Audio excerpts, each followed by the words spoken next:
of chocolate? Yeah, of course. Thank you.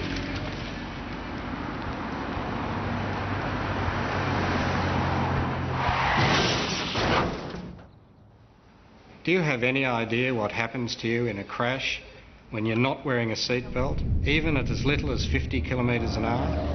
As the car decelerates, you leave your seat and smash into the windscreen. Shockwaves ripple through the brain, instantly damaging cells. Your body is like a pinball bouncing off the dash, roof and seats. The forces fracture limbs and puncture your lungs. Then you're likely to collide with belted occupants, severely injuring them too. The result could be severe brain or spinal injuries from which you are unlikely to recover fully.